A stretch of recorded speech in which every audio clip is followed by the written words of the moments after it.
Hey everyone, this is an overview and in-depth look at my creative media professional practice project, the Hydrant's Lair.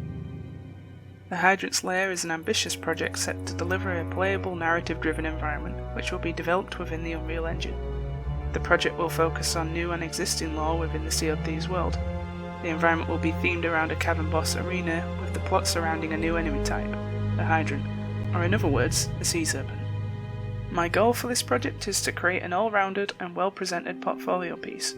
The environment will include a strong narrative with gameplay design and visual qualities, unlike anything I have created before. This portfolio piece will showcase my skills as an environment artist, with how I have adapted to the Sea of Thieves art style and ultimately created a level fit to belong within the game's world space.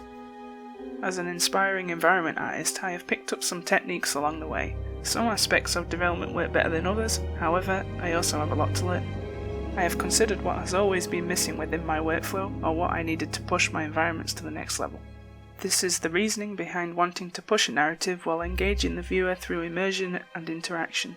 I believe that this is the missing link within my artwork and presentation. Alright, let's get straight into it. I will now be showing you a visual demo of roughly what I have created at this point within the project. As you can see, I have a main menu set up and ready to go.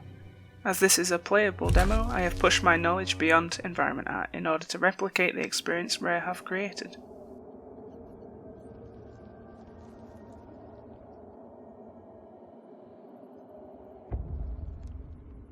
I have full control over the player character.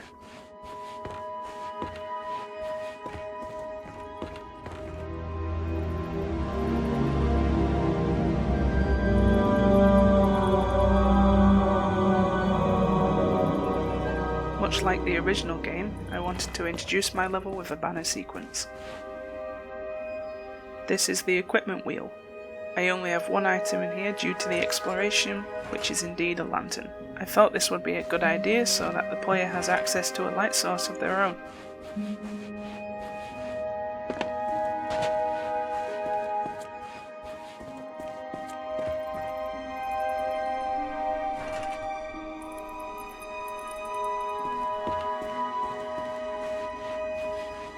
Cave paintings were added throughout the environment to subtly tell the story.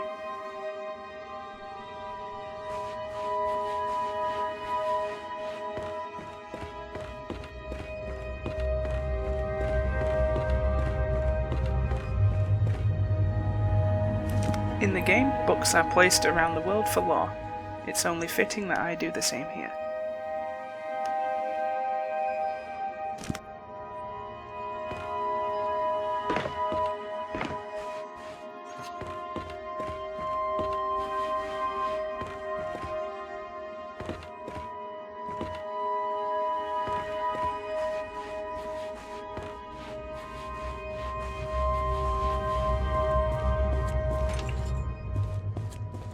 The lantern is also a source to activate a few other lights within the scene, such as these braziers.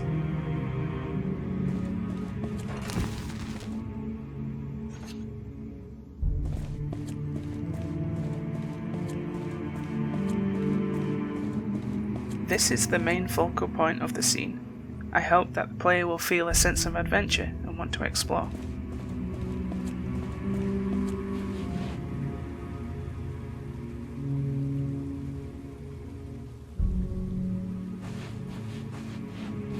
There are 4 ballistas placed throughout the environment, each one aiming at a central pillar.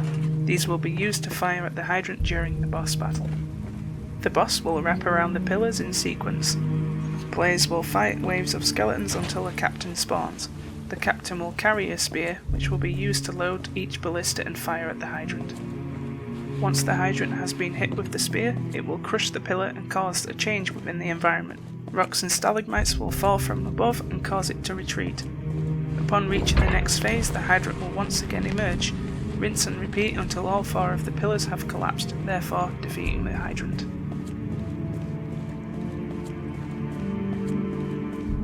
Doors can be opened with switches nearby. I have also hidden a switch for the western side of the cavern. However, we don't want to spoil everything now, do we? I would love to show you more. However, I would prefer it if you explored this environment for yourself and really saw the details and experienced the narrative through your own eyes. Now that you have seen the walkthrough, let me show you the process behind it. Research is key for any project of this scope. Researching into the art of Sea of Thieves was first and foremost in order to master the aesthetics and successfully recreate the atmosphere of Rare's world. By watching the GDC presentation for the visual adventures in Sea of Thieves, I was able to find exactly what I was looking for. The panel hosted by art director Ryan Stevenson was extremely informative. The panel showcased everything from modelling to texturing to lighting. Alongside this, I was able to find even more details regarding the art style. Matt Wilkins, a senior environment artist at Rare, uploaded an asset breakdown along with his personal techniques and workflow. This also played a huge part within the development of assets. When creating content for an existing game, the best way to find reference is at the source, the game itself. I have played the game for countless hours, so I know all the ins and outs of where to find the right material. I built up a PureRef document of reference images from in-game to see what I could replicate. Using this alongside some real-world references for assets that don't exist within the game, I could still keep the asset work consistent. Once I gathered my reference, I started to design a rough sketch of what my environment was going to look like. Using this as a base, I brought it straight into Unreal and started playing with the blockout. I created simple shapes in Maya for the more complex assets. These were used to break up the shapes to provide a better structure. Now that the blockout was in place, I playtested the level to get a feel for the environment.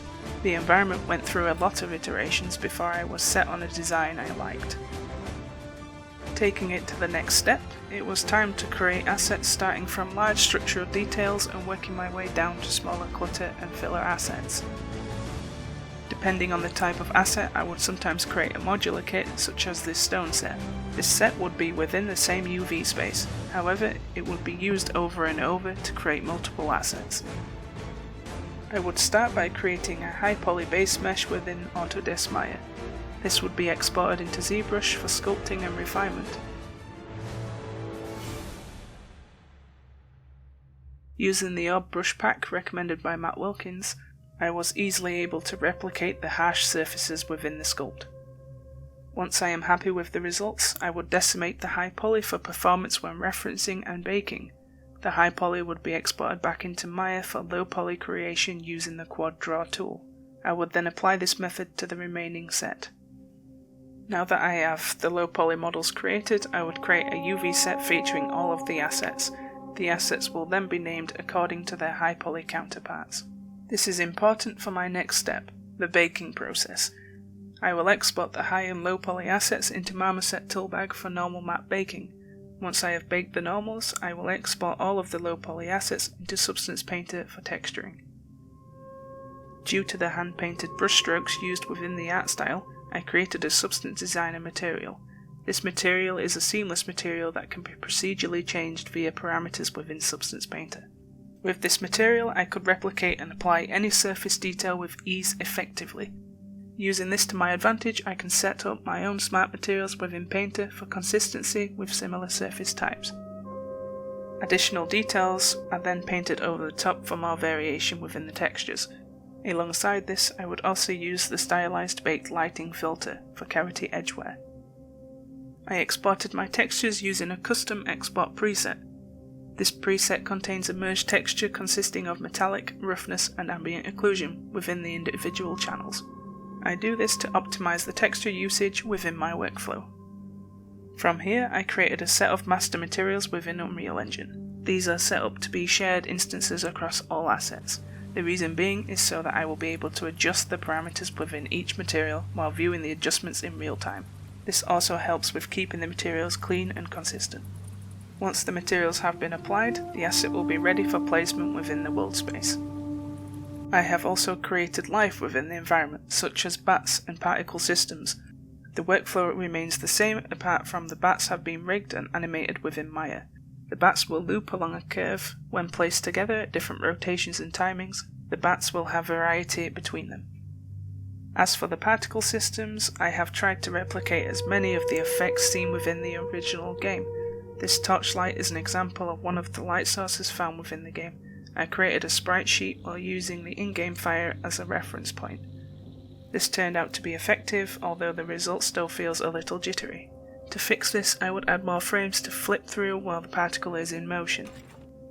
The player character also has a set of animations that have been created using the first-person character template within Unreal. I exported the character into Maya and started animating sequences for various states and locomotion. The character's animations were also created using reference from the original game. By recording the actions in-game, I was able to replicate them to some extent.